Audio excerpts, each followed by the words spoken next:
ही वेळ जाण्याआधी विचार करा.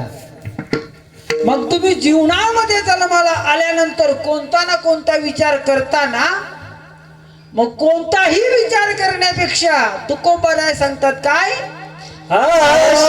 क्षणी हाची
जगद्गुरु संत शिरोमणी तुकोबराया तुम्हा आम्हाला विचार करायला सांगतात.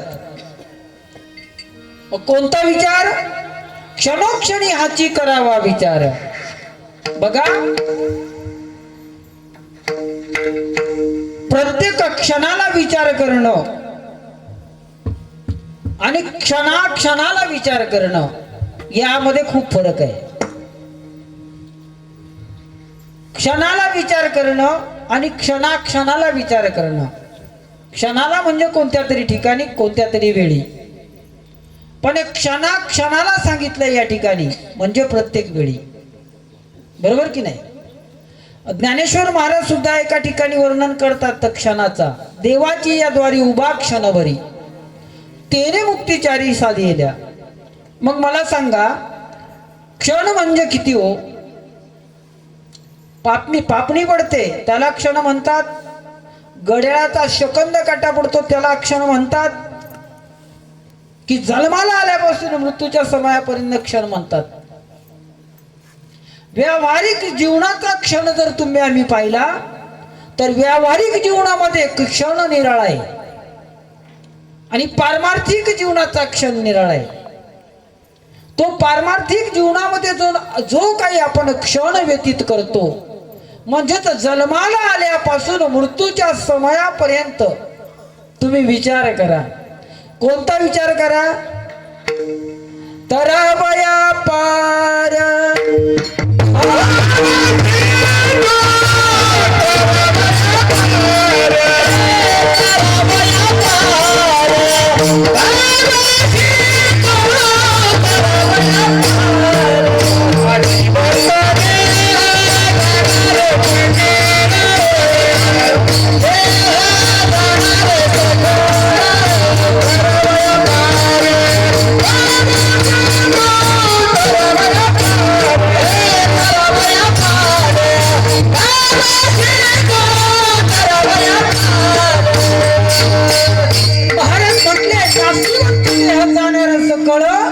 आयुष्य खातो काळ सावधान.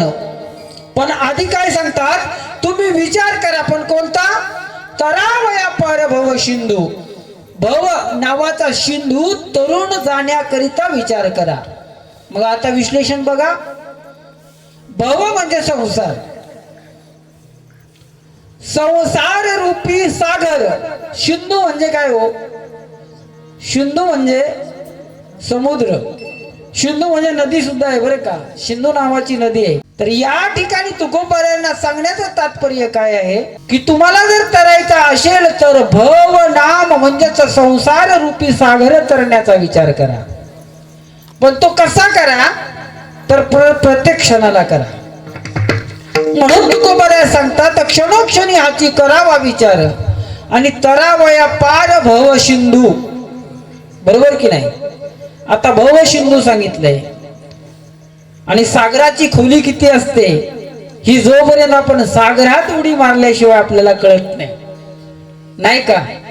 पाण्यातील मासा झोप घेतो कैसा आणि जावं त्याच्या उशी तेव्हा पाण्यातला मासा कसा झोपतो हे कुणाला सांगता येणार नाही.